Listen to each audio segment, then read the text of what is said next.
Hello and welcome to Standard Sports Ashes coverage. Day 2 of the third test done. I'm joined by Will McPherson from the Melbourne Cricket Ground. It's been an incredible day, Will, so let's unpack it chronologically, I suppose, and start with the fact that England bowled much better today. They caught well. They sort of got themselves back in the game, not knowing what was to come in the evening session, really.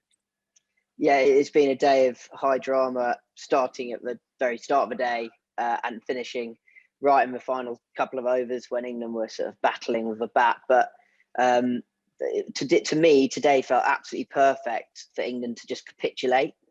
They'd had an awful first day yesterday, and then they have these positive COVID tests in the camp this morning, which to be honest throw the whole series into doubt. Where they're now awaiting PCR results, but they turned up and they performed excellently actually with the ball. And for once, at least for simple ones, they held on to their catches. James Anderson was brilliant with the ball. He picked up 4 wickets, 3 of them today. Today he went at 1 run and over.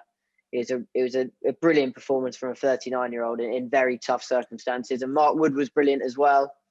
He bowled with great pace. It's just kept coming back for more. It was amazing that he retained his pace. And England did really well to take the last 9 Australian wickets. There were a couple of periods where they let themselves down a bit, possibly. I thought they were a bit lax in the 45 minutes to an hour after lunch when they allowed Marcus Harris and Travis Head to bed in with Jack Leach bowling around the wicket to left-handers. Don't like that at all.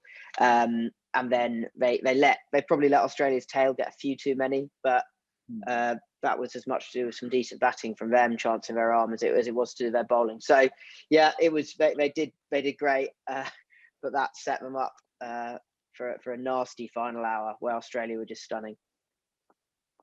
So an 82-run lead. I mean, sometimes in a test match that doesn't feel that significant, particularly when the team leading is going to have to bat last. But it did seem like, given the way England have been batting, that might be a big ask to build a substantial lead. And so it proved an incredible last hour. Mitch Starc and Pat Cummins fantastic with the ball, and England reach close of play 4 down. Yeah, England are in massive trouble. They lost. Starc got 2 wickets and 2 balls. Crawley and Malan, stunning bowling. Malan's wicket slightly lucky, I suppose. It was just clipping the very top of the outside of the leg bail. And then Scott Boland, who's a sort of hometown hero, he's making his debut, and the crowd have really got behind him. He came on, he took 2 wickets. Hameed, who'd battled really gamely against Pat Cummins, who was sensational, and Starc, and then just was done in that alley outside off stump again. And then Jack Leach shouldering arms. It seemed inevitable that after talking about leaving the ball so much, an England player was going to get out leaving. It was Leach. Obviously, he's not the highest value wicket in this England side. They'll be massively relieved that Ben Stokes and Joe Root made it to stumps. It didn't look certain for either of them. Root had to survive a few scary moments. He had an edge fall short of slip. He played and missed a few times, and Stokes could easily have been timed out, I reckon. He obviously didn't have long to prepare when Leach was coming out. But they both made it to stumps. That gives England some hope. They're still 51 behind. That's a long way behind in this game. Obviously, we're not too much to come. Bairstow and Butler to come after this, and then it's the 3 tail enders. But yeah, England are in a world of trouble after a quite sensational hour from Australia.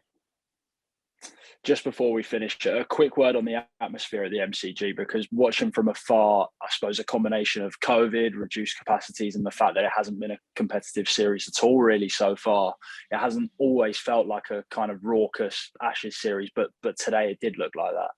It absolutely did. We only had 42,000 in today, which I would guess, again, is about 20,000 less than you'd expect on a standard day 2 of an Ashes test here.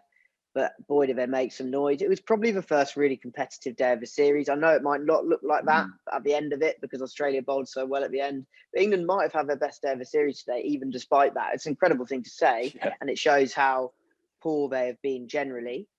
But England bowled really well today. And I think the crowd recognised that Australia were in a battle. England chipped away.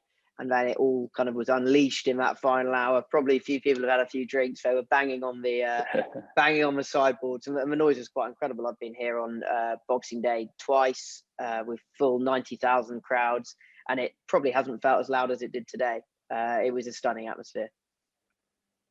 Fingers crossed for more of the same tomorrow. From an atmosphere perspective, we'll catch up and see what's happened, whether England have managed to put something on the board to put Australia under pressure in the fourth innings. We shall see. But cheers, Will, and we'll speak again tomorrow.